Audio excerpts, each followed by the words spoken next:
Stand by. Contact. Stop playing.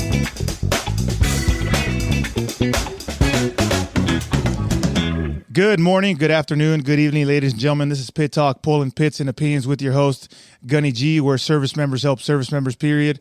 Follow, like, subscribe, everywhere you get your podcast, and on all social media platforms. Let me know how I'm doing. Any criticism is good criticism. We got a special guest coming in on Mountain Time. I don't know where he's at right now, but he's calling in by the name of Sheldon Williams. Go ahead and give him a shout out to the listeners. Hey, how we doing? How we doing, everyone?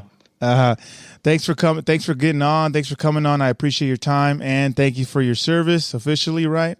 Right. Before we get started, where are you at right now? So I'm in Colorado Springs. Colorado. Yep. What's in Colorado? So the job, man, pretty much transitioning, getting out, coming out here and tying back in pretty much, you know. Okay, I see you transitioning well. You got an earring and a goatee, my man. What's up? Yeah, I got to blend in. I got to switch it up and get back to civilian life. That's what's up. Hey, tell the listeners where we know each other from, or how long have we known each other for? Hey, look, man, too long. We're talking maybe over 15 years, man. Maybe over 15. Going back just quite a bit. Like I said, we have a lot of drill instructor background stuff with each other. Talking about Japan, just going way back, man. Me and you've been tied in, and honestly, finishing out in Hawaii, CLC 33. You know, where we got some good times. Yeah, that's true. That's true for sure. Sure. Yeah, well, go ahead and introduce yourself. Where you from? Background, billets, capacities. You know, where you've been at all your life. Oh goodness, here we go. So I'm Sheldon Williams. Let's see, 22 years retired now, Marine. Pretty much did my whole career. Started out on the East Coast. Did the drill field thing. Did MSG. Did 9 deployments pretty much. Moved around. Did a lot of stuff. Finished out in Hawaii and decided to come out here to Colorado Springs to do some defense contracting work with a 3-letter agency. So I'm originally from Miami. I was born in Kingston, Jamaica. Yeah, man, but great time. Dang. Okay. I see how it is. What made you get out? Just retirement? No, honestly, you know, I was offered the opportunity to progress and go all the way to E9, but I decided to get out for family, man. I got out to tie back in and catch back up with the birthdays and the holidays and the visiting folks, you know, in different places. You know, my family's all over the world, so decided to just make that call, you know. I mean, when you look at it, to go up an extra rank is great. It's a great opportunity to serve your country and do things in that capacity. But, you know, to take an extra $1,000 and go even further away from your family, man, you can't put the two together. That's true. I appreciate that fact. So family was the catalyst that got you out, huh? Most definitely. And I'm assuming it would have been difficult going to the next duty station potentially.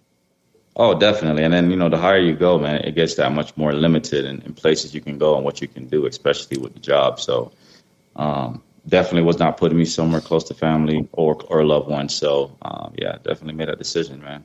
That's good, man. I'm proud of you, Sheldon. I'm proud of you. I appreciate Good job. I'm proud of you. Appreciate it. Well, let's get right into it, man. I'll tell you what. I love that you're coming on. I love that you're sharing your story because I believe that every service member has a story and they should tell it, no matter, you know, how big it is and small it is. Their story is just as important as anybody else's. Their service is just as important as everybody else's.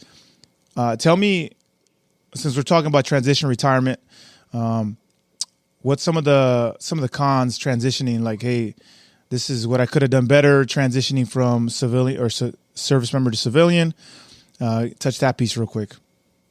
Yeah, honestly, man, geez, like I honestly wish for other people coming behind, man, as well to take this seriously. That the transitioning piece, man, I wish I was more educated on how to get myself prepped to step off that platform, jump into this big civilian, you know, ocean out here, and understanding how to take care of self. You know, understanding how to set up and understand those endings and those timelines that is very critical and important to you. You know, i.e., when you lose your life insurance, when you fall off a TRICARE all of a sudden, you know, different things that can affect not just you, but your family, you know, just being aware of those things and not being aware of it too late or too short of a time to prepare and brace yourself for those things, Interesting. For sure.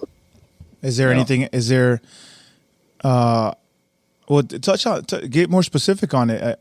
Tell me, what have you done so far that you're recovering from, not having the knowledge per se of getting out? Well, the biggest part was, of course, a lot of us when we don't want to go to our appointments. We don't want to document certain things because it stops you from getting these orders or executing awesome time on the drill field, all that greatness, man. And in the end, it hurts you, it end up really hurting you because I had to somehow I fell outside of the 90 days, I believe, of transitioning and had to go back through the whole process of doing a physical and doing all these little doctor's appointments and all that stuff as I was doing what I would call the skill bridge program, which brought me into this company I'm with. So if I had known ahead of time that, get these things done, regardless of what it is and what it could stop, to take care of self to transition, man, that would have been so beneficial, brother. So beneficial. I hear you. I hear you. We're gonna let me pause real quick right there. Can you slouch a little bit? Slouch? Yes, I can get your whole head in the screen. Oh, hold on. Let me get my thing there. Here we go. Okay, perfect. There we go. That's perfect. That's perfect. All right, that's better. I'll take that. Well, 1, 2, and then so now that we have the con, what's some of the pros that you transition? There's got to be something good that came out of transition.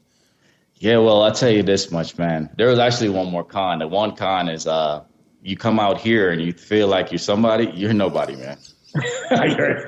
you're nobody. That's fast. Let me tell you, hit the ground running. They had me like, hey, take those boxes, move them over there. Like the things that you would think in a million years, you're telling people to do things, man. You come out here, they don't care about you, man. They don't care what rank you were, what you did. Hey, thank you for serving the country is the most you'll get. That's about it. But on the pro side, man, it's honestly like you see with the earrings and the goatee, you get back to the real life of just being you, not having to constantly look over your shoulder per se, and not having to feel that feeling of like walking on eggshells or always by the script, black and white. You just kind of come out here, man, and you live it. You try to take care of yourself, take care of your family, and figure out what's that next move, what's that next chapter. Well, that's a lot, man. Because did you lose weight? Did you gain weight? You gained some muscle mass, or what? What's up? Listen, man, it was a struggle to do the retirement sermon because I started to grow, but I started to grow in ways that we wouldn't want to, But I got back in the gym. I've been playing ball, I've been lifting here and there, but it's tough. It's tough, The weather out here is very bipolar and it's hard to adapt to. So you got to figure out, your timing. It's big on the time management. So. Sheldon, stop playing. It's not like you can ball anyways. Hey, look. Come out here. Your stroke is all because of tendonitis. Stop playing, man. You can't even get the elbow up. Hey, don't forget the left, man. On the left. Always. Always. That's good. Yeah. That's good. Hey, look, I'll tell you what. I talk to a lot of people that transition, right? Or they're going to transition or they have a plan to transition.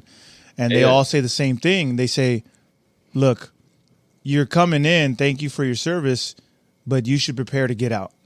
As soon as you come in, you should be preparing to get out. And I talked to like mass amount of service all across the spectrum. And I remember Colonel Whitley, who I talked to recently. He said, "I've been transitioning since I came in. So the 20 years of service, I can skate on now. I ain't got to worry about nothing." And I go, man, that's crazy because most of us, at least in the enlisted side, we can't. I don't know if we can prepare to transition that well. It's not.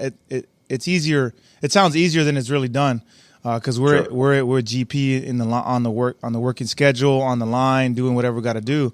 So it's not. I don't think it's that easy per se. But I like the idea of, hey, you come in now. Let's prepare to transition. Even if it's 4, 8, 10, 12, 20, 30, you're preparing to get out. You know what I'm saying? So, lesson learned for you, Sheldon. I know that you're thoroughly indoctrinated devil dog, right? You've been in for a little bit, and you gave everything to the core, and you realize, oh shoot, last minute, the core wasn't telling me to. They were telling you to get out because you got proof of retirement, right? Hey, this is your last day, right.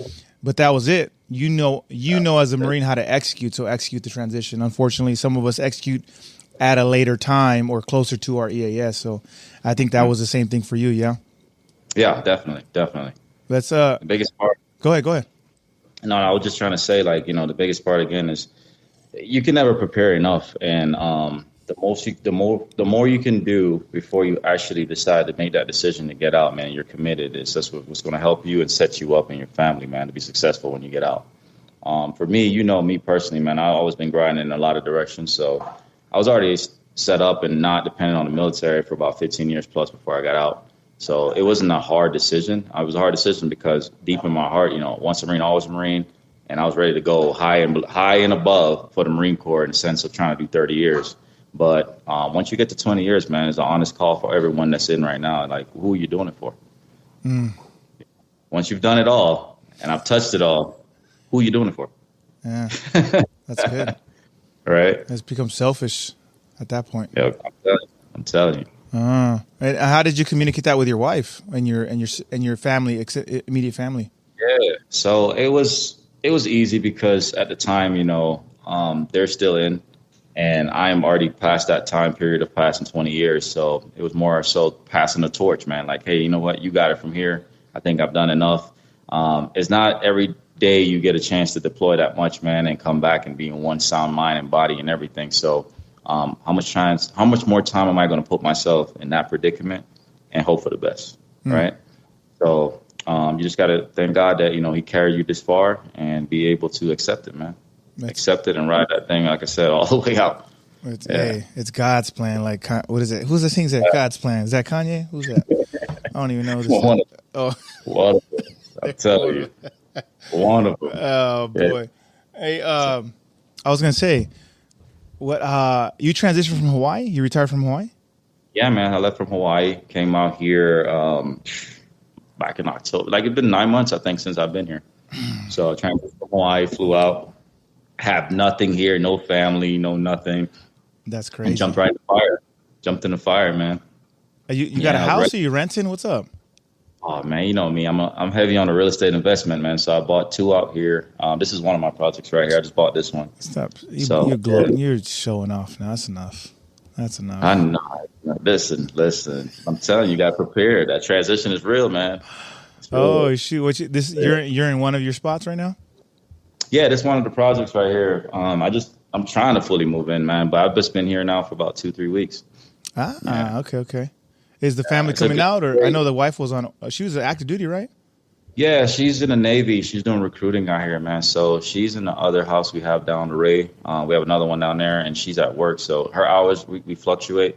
I do a lot of working, probably like 2 hours away sometimes. I do a lot of hangar work and a lot of aircraft stuff. So I'm always on the go. You just happen to catch me today on a good day where I'm chilling. I'm like, well, I got a time off. That's great. Let's get it. Yeah, I love the backdrop too. The TV of old school war.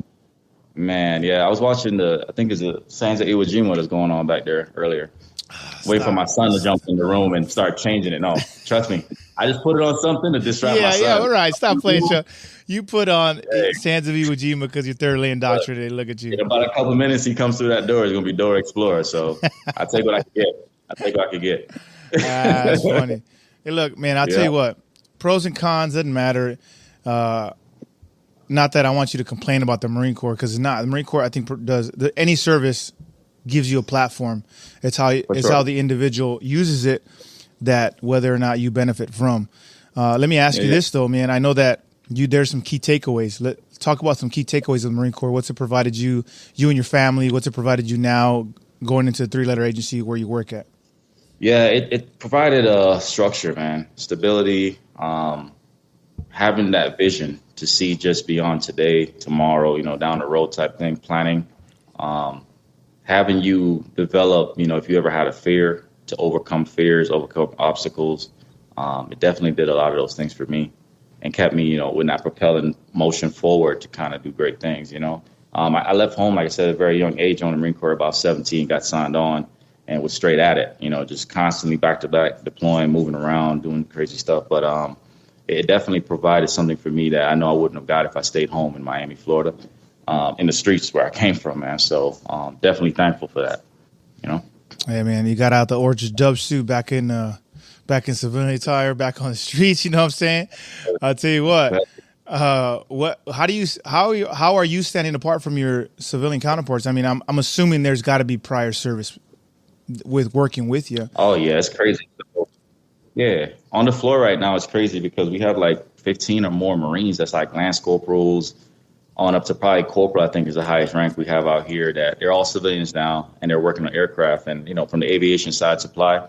And it's just fascinating, man. They're looking at me like, man, there's a mass sergeant in here now. I'm just like, hey, man, I'm just Sheldon, like regular Joe Schmo, like drop all that crap. That we know that don't work in here. So, yeah, but it's the agency we're with right now is kind of like it's mixed. So I have all branches still supporting. The main effort is supporting the warfighter downrange. So continue to do that logistics push, but still on the leadership side, of course. But just making sure that we take care of people overseas and home, man. Yeah. That's dope. You know what? It does matter. You want to know why it does matter? Because if you're a POW right now, it does matter. Stop playing. True. Stop playing. True. You're not a POW, but I'm just saying. I know. True story. True story. Look, true story. So you got a bunch of Lance coolies running around. You're still kind of in the supervisory role, yes? Yeah, for sure. So shenanigans are going to happen, and you're going to be part of the shenanigans. You're going to be part of the shenanigans now, not going to be away from it. So, right. How are you mixing in with the GP pool now, like civilian populace?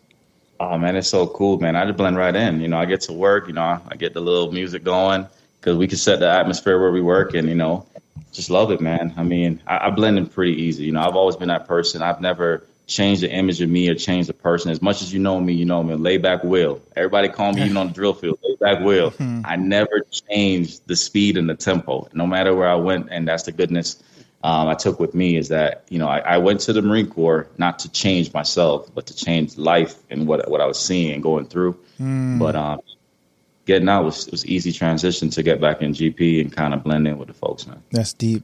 Say that again, though. Yeah. You didn't come to the Marine Corps to change what? The Marine Corps, what? I didn't come to the Marine Corps to change me. I came to the Marine Corps to change my life. Yeah, that's what's up, man.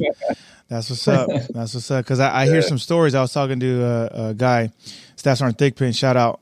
But he was talking about he was a rough transition, like 18 plus years, and then this dude's telling me what to do, and I'm fighting back. Because I'm from. How are you going to tell me what to do? But I've been doing it by myself for these last 10 years. You know what I'm saying? Trying to figure out how I'm going to eat later. And exactly. He was, for you, luckily it wasn't like that. It was like, I don't like where I'm going or what this area is providing me. So I'm going to change my atmosphere. That's good, man. God's good for you. God's been good for you in your life. And I definitely been blessed. Absolutely, man. And God forbid we lose contact. I'm going to blame you for it. Cause you're, senior rank buddy check. I'm going nowhere. Hey, I'm going nowhere. You're going to stay in you're going to stay in Colorado? Active. You're going to stay in Colorado? No. No way. I'm just doing a little bit with them here. We have a couple of contracts going out, and then I'm going to move around again, man. I was in Chicago like last week, man, at Great Lakes, and I'll probably be in New Mexico coming up here soon. I move around a lot. Damn. Move around a lot. Hey, if you ever go retire my best friend up in Virginia come October, he came out here and retired me, so definitely going to go out there and retire him. Yeah. Hey, that's what's up. You know what? If you're ever in Washington State, the great evergreen state, you hit me up, man. We'll have some dinner. We'll chop it up a little bit, and show you his family. Yeah. But hey, share some stories here. Share a story here about adversity and resilience, so that the service members can, because I got a lot of young listeners. The demographics is either going to be 18 to 29, and then 29 to 36. Those are my two main demographics. I don't got old farts like you in the 40s that are listening. So I got to really relate to the young crowd. So talk about adversity and resilience here, and share a story. Right, man. With the adversity part and the resilience, man, is just understanding that, no one's perfect. People make mistakes all the time. And the biggest part is the bounce back. A lot of people, the minute something goes wrong from, our point of view, when we've seen it, in the Marine Corps or in any branch, something happens to you, it's like your career is stained. Nobody want to touch you. It's like now you become the filth, right? It's like, hey, go hide this in the corner real quick. We don't want to put this in the front no more, right? But regardless of that feeling, regardless of that action, just understand that it's what you do that counts. Don't ever hold yourself down. Continue to drive, continue to grind. No matter what you hear, no matter what you see, it's going to pay for itself. Because what you can't stop is that one person or that individual that wants to give 100, that wants to work, that wants to volunteer, and wants to, put out. And that right there helps people, man. There's too many stories, man. From my time coming in, all my friends, Sergeant Majors wise, all the way up to Sergeant Major Marine Corps and stuff. Come on, a lot of us, it was different times, but you're talking about NJPs, 6105, like it was cool, 3, 4, 5 of them. And at the same time, these are the same people that sit in the office telling you, like, hey, man, you're a piece of trash, like, fix yourself. But again, there is a line, in everything we do, right? There's a professional and there's the other side. And with the military, there's no much of a dib-dab, especially in the Marine Corps. It's either we're professional or there's nothing, right? So when you come in there, you got to come correct. And they're not going to share necessarily their stories or what they have been through. They're just going to talk to you about where they want to see you go and what they want to see you do.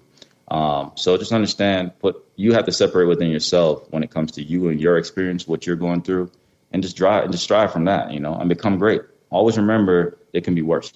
That's the biggest thing that carries me even through today is that it can always be worse. I remember when I used to be in fighting holes. I remember when it used to be snowing, I'm running around with recruits, national recruits or candidates, but talk about, it gets better, man. It gets better over time. Everything takes time. It's not, the key gem I'm going to drop with you is that it's not a sprint, it's a marathon.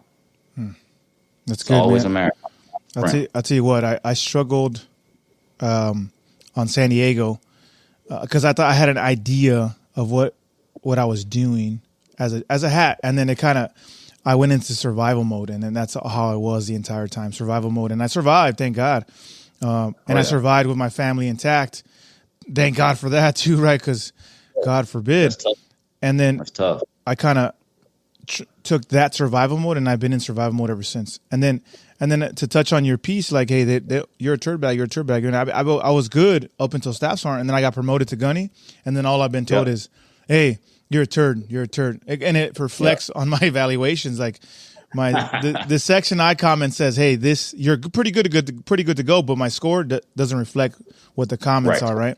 So it's like it's very skewed, and all it tells me is like, when you got promoted, you became a turd. I go, well, I haven't been doing anything different. I'm still the same old Joe. You know what I'm saying? What's going on? Like, so to touch on your piece, man, I get it. But what do I do?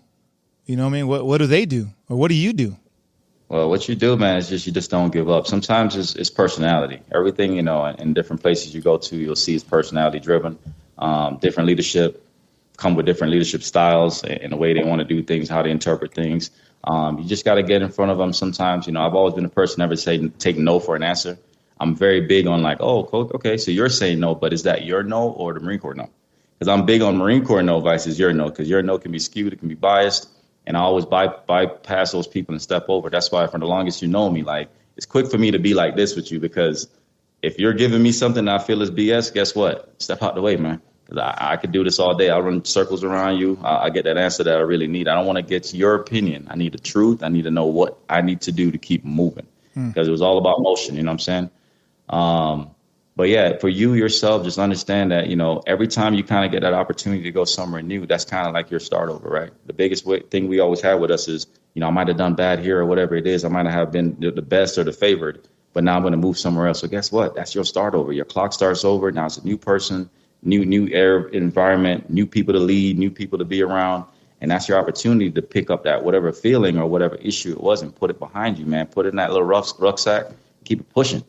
Keep it pushing, man. And just keep going. Because in that 20 years, I'm freaking drained trying to carry all that stuff on my ruck. You know what I'm saying? Like, I'll tell you something. Do I look drained?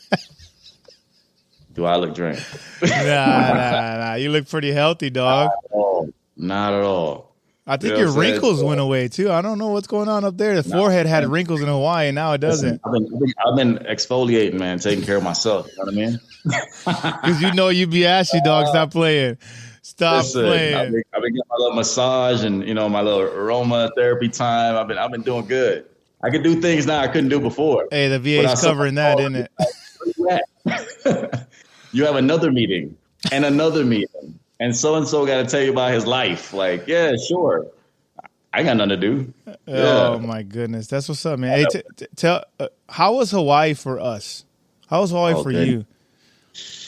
Hawaii was different. Hawaii was different in the sense of like. No, I'm not talking about Hawaii. Just in general, the duty station. The duty station sucked. Like it was pretty. Yeah. The duty, but It was pretty. But how I don't understand how everybody I talk to that goes to Hawaii, the island is pretty, but the duty station sucks. Talk about that piece. Yeah, it sucks because again, man, we're digging into the personalities. We're digging into the people. You know, the people that come around that want to make it different. And I think the biggest change for me came where I didn't get to see much of the rough because I went master sergeant instead of going first sergeant like I really wanted to go. And you know how that is for us, 89, 99s or trying to be a hat or prior hats. So I had a way different experience than I think I would have if I did pick up first sergeant, as much as I wanted it. Because, you know, that's a whole different connection, man, when it comes to going that route in the military or for the Marines. But it was different, man, because, again, it was you trying to figure out what was the focus? What was the focus? What was the mission? Are you prepared? The worst is having people kind of leading you, kind of telling you things from day to day, but you could kind of tell like they're still trying to figure it out, you know. And as much as, you know, it's hard to ask for help, you know what I mean? So I struggle with that. I struggle with seeing people struggle but not asking for help. So, you know, and it makes you feel like you want to strong arm the situation or you want to be like, all right, let me just do this because, one, you're wasting time. Two, you're having people leading you that's seeing that you're struggling, you know. And like I said, we all have our flaws and I'm not perfect myself. You know, I learn as I go from everyone from top down. But the difference is I didn't have a problem asking for that help. I didn't have a problem seeking information to give the proper guidance. You know what I'm saying? Yeah, I get you. I definitely struggled with that here and there while I was there. And just understanding that, like, we don't click how people think we do. You know, that whole big brotherhood thing, that's cool, man. That's cool. But it's almost like non-existent. You know what I'm saying? Nowadays, yeah, it's true. Let's be real. I roll up on you and I say, hey, brother, how you doing? It's almost like I got to spit a resume just to get some type of appreciation and some love. You know, that's kind of why you see me commingle with the chief mess. The mighty chief mess is what I rock with sometimes and I still rock with them today because they always took care of each other. The brotherhood was real. The sisterhood was real. In the Marine Corps, it was all about who you are, what you did, what platform, what you hold, who are you? Hate it. You know, were you a hat? Gee, were you a hat? We can't talk. You're hitting some soft spots, and man, if they're listening, boy, well, I'm about to get some DMs later. Hey, you ain't lying. Because I remember before I first came in, it was we were in the suck all together, early morning, late night. Didn't take a chow. I asked my wife. I'm like, how do we make it? I don't know. We just did. Right, by God's grace. Yeah, that's crazy, and it made us like I still talk to people now from my first duty station, but anything outside of that, besides San Diego, right? Besides the drill field, right? Because that was pretty strenuous itself. But outside of those two, it's just you come into work and the brotherhood is not the brotherhood that I thought it was, and everybody's out for themselves. I want to be number one. Man, it's just about doing what's right. What's right? You know what I'm saying? Exactly. Not everybody's going to be on the top of the totem pole, and that's not what we do. You know what I'm saying? Like, we help each other out. And unfortunately, we miss that. And I blame recruiting. We're not throwing money out, but we're definitely being like, you want fun and adventure? You want money? Here you go. You know what I'm saying? There you go. So I don't know. But we'll see. That's for sure, man. Oh, boy. Yeah. Yeah, but I mean, it's something I think is in the works. I mean, we've tried it a few different ways and versions, especially Japan and as well as in the States. We try to, you know, get everybody tight, the unity, try to build. But I just think it needs to have the buy-in from everyone. You know, obviously we don't have the buy-in from everyone, so it's a team and us. You know what I mean? It's a team and it's us and everybody else everywhere. So with that, it kind of does not build that cohesion and that stuff that you would expect to see and experience, man. So it's kind of tough, man. It was a challenge. It was a challenge, but you know, I was big on trying to unite everyone, keep the realness in there. That's one thing you'll always remember from me, meeting me, if you ever know me, man, is I've always kept it real with you because it was never personal. Yeah. Never. I would pray for you. It never got personal. Yeah, and I did appreciate your honesty, man. Like you gave me the reach around, and it's just to keep it real vague, right? You gave me the reach around a lot of the times. I'm like, hey, look, this was what's up. Here you go. Do what you want with that information. I'm letting you know because I respect you, and the right thing to do is to tell you, right? And I do appreciate that because there have been some encounters, not only in Hawaii but other spots too, that it was the same thing. Hey, look, some First Sergeant. I remember First Sergeant Charleston up in the depot. Be like, hey, dog, you remember First Sergeant Charleston? Big old swole black dude. Freaking, I don't know where he's at. I should probably reach out to him. He retired now, but he same thing. He texted me, "Hey, meet me back at the receiving dumpster." That's how Secret Squirrel was, right? This is what's going on, and this is what's happening. And I appreciated that, man. That information was crucial to, how I reacted or responded, and hopefully that by God's grace, I responded with patience. But those are the biggest thing for you, man. The biggest thing for you, what I try to always throw gems at you with, is that remember, and it's right now you're still going on that wave in your career, is that just remember what you see to your face is not always what it is closed door. So you might be the hottest thing moving. I need you. You're the guy. You're the go-to. But closed door, you're a piece of shit, man. You know what I'm saying? Like that, and that's the truth. And I always force for that conversation to come out. And it never usually comes out, it usually stays or it comes out some type of weird, skewed way. But me, I'll always pull up on you and say, hey, man, like, you need to pull your socks up, man. Let's get it. Like, what you thinking ain't it? Yeah. I agree, man. I'll tell you what, though. With that information, though, I was like, man, there's no way. I haven't done anything different. What do I do? I mean, I'm doing my job. Like, what do you want? Now, am I jumping through hoops for you? For you, not for you. I'm saying for you. No. Don't come at me. Don't come at me with this last minute stuff. Like, I get the tempo you came from, and what you were doing, but this ain't the tempo. Like, this ain't the operations. You know what I'm saying? This isn't what you were coming to. So, I'm the old one. I'll tell you what. Hey, let me old one. Let me old one. I can't breathe. I mean, no pun intended. You know what I'm saying? Like, that's how it was. I got it. But we digress. How do we let's now that we professionally complained, read between the lines. You know what I'm saying? What do we do? We suffer service members across the board, high or lows, different services, different stats. Yeah. But the Marine Corps, for us, we have the highest stress, the highest anxiety, the highest depression, the highest trauma out of the services for obvious reasons, right? I get it.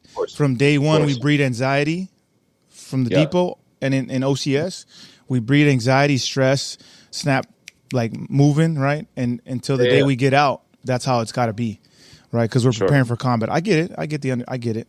But we suffer from mental health across the board, and a lot of us deal with, SI, deal with domestic abuse, deal with all this SA, all these other things that we shouldn't be dealing with, because if we're our brother's keeper, why are we dealing with that issues, right? Why are we dealing with it? We got to find purpose here.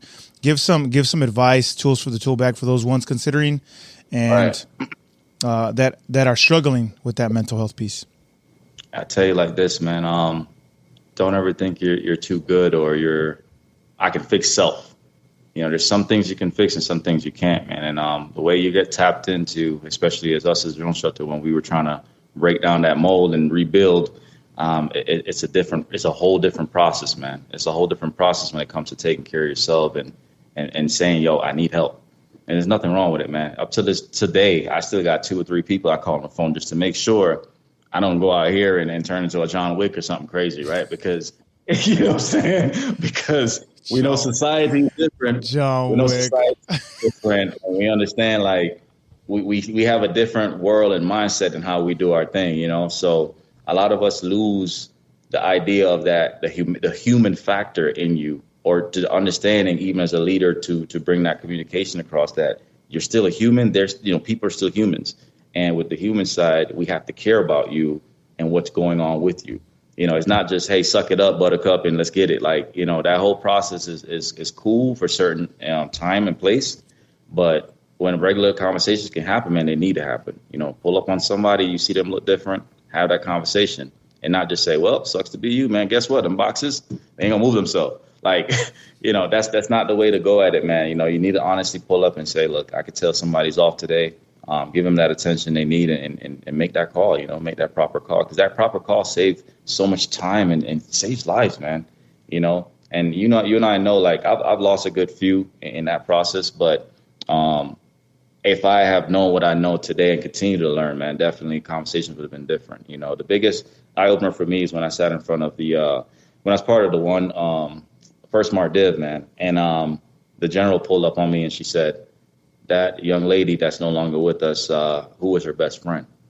And when I said it was like digging deep, I was like, wow, like they expect you, man. And you are expected, if you're going to lead and be in charge of other humans, to understand and know these people, man. Don't just fake the funk and just say, hey, you're a workhorse, just work, and you make me look good. And once in a while I'll throw you a bone. Like, no, like take care of folks, man. Really take care of folks. And, you will see the ones who are about that life and the ones who aren't. And the ones who are, sometimes, believe it or not, they get crap for it because it comes off like, why are you being personal? Why are you developing a relationship with people? And you're like, that's what you need to do, honestly. You know what I'm saying? I can't just come here and just drive this ship every day and don't expect to know who Tom or Harry is and what's going on and how are their families and stuff like that. Really do that, man.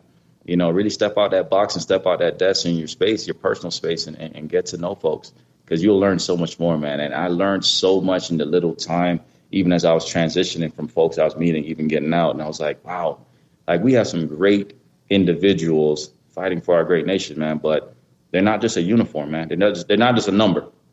They're people. They're people, man. And once you can open up your eyes and remember that factor and just always don't just think mission, think about people, man, we would have a better military environment, I believe, man. And we would save probably more lives. Yeah, I'd say that's pretty applicable to the Marine Corps. Yep. I get customs and courtesies. I get traditions. I get good order and discipline. I get the rank structure. I get authority. We all get it. We do. I think we all do for the most part. You got the bad apple, 10%. I get it. But for the most part, we all get it.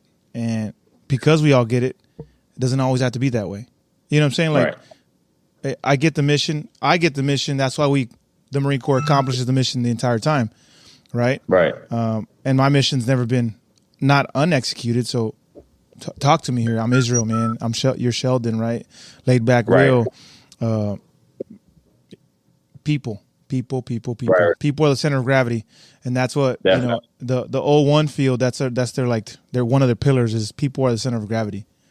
Yep, we're here to help, especially as the 01s. We're here to help. So, hey man, look, I appreciate your time, Sheldon, Will, whatever you want to be called. I like Sheldon though because it's your real name. You know what I'm saying? It's on your birth. Right. It's on your birth. Sheldon, call me Will. I used to tell people Will is alias, but you call me Sheldon, man. That's who I am now, and full form. Hey, I get master sergeant once in a while if I pull up on a gate here and there, but that's about it. Man, I'm about to call you, but I only call you Sheldon because we got that rapport. But exactly, good order and discipline says time and place. Mass Sergeant, I appreciate your time and your service to this country. Thank you again for taking the time. I know you're busy. Say hi to the fam for me, and if we ever cross paths, which I think we will, we got to chop it up with some dinner. And how can they reach you if they want to know more about you? Where can they reach you at? Social media handles, them tags. Oh, yeah, social media is for sure. I still have my shoe company. All the guys out there rocking the retros and all that. I got the Randy's Restorations on Instagram. I still own that company. I'm still on podcasts here and there with some of the Remax guys. Tony and the rest of those guys in Cali. I still do the Remax stuff with a real estate investment, giving homes back to veterans. So, as much as we have a lot in our portfolio, we definitely always try to give back to the ones trying to transition and figure out how to use your money properly and buy homes. So if you ever want to, get your money up and join the money team and let's get it. Hey, I'm all eventually. Or my phone number would never change. So hit me up. Hey, Will, thanks. I appreciate it, man. Ladies and gentlemen, it's Pit Talk, pulling pits and pins with your host, Gunny G, where service members help service member, period. Follow, like, subscribe. Everywhere you get your podcasts and on all social media platforms. Let us know how we're doing. Any criticism is good criticism. Ladies and gentlemen, this is Gunny G with Mass Sergeant, retired Sheldon Williams, and we out. We out. Later, dog. Fire, stand by, contact, cease, fire. podcast featuring active service members to discuss their thoughts and opinions on various issues surrounding military life, current events, and history. The statements heard here are the opinions of its members and guests. These do not necessarily reflect the view of the Department of Defense and are not endorsed or sponsored in any way. Listener, viewer discretion advised.